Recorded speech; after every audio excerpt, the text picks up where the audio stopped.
Pak Menteri, tadi kita nanti jadi nggak kebagi soalnya. Ini boleh Pak. Pak, tadi kita ngomong deradikalisasi di ASN. Strategi yang kita tempuh seperti apa sih, Pak?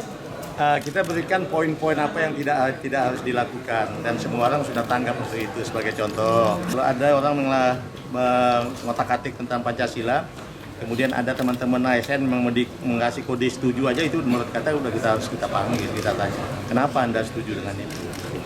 Karena kembali saya bilang kita ingin ASN itu menjadi garda terdepan dalam menegakkan kedisiplinan bangsa dan garda terdepan dalam mengambil langkah-langkah untuk deradikalisasi. Nanti pedomannya akan disebarkan seperti apa? Udah ditandatangani, disebarkan oleh 11 menteri, tanda tangan ini merupakan keputusan bersama 11 menteri dan kepala bidang yang memang terkait. Ya, Pak. Ada BIN di sana, ada badan tentang terorisme dan sebagainya. Pak Menteri. Monitor mereka siapa, Pak? Ya, sudah ada satgasnya dibentuk.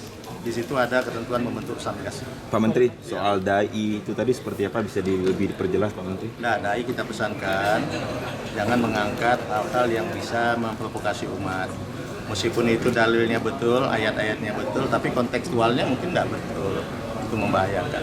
Jadi saya kira tiap DAI harus bisa pada sensitivitasnya harus tinggi. Karena bangsa ini bermajemuk. Tapi saya lihat kan kalau di Aceh bagus sekali. Pangdam menginformasikan ke saya, Bang, luar biasa, saya panggil Bang ya. Bang, luar biasa sekali di Aceh ini. Saya pernah tugas kemana-mana, Aceh saat sekarang tidak seperti yang dibayangkan orang dulu. Luar biasa baik. Kalau Akan ada sertifikasi DAI nanti, Pak Menteri? Nggak ada. Apa ada niat melakukan pembekalan bagi yang mau. Yang nggak mau nggak apa-apa.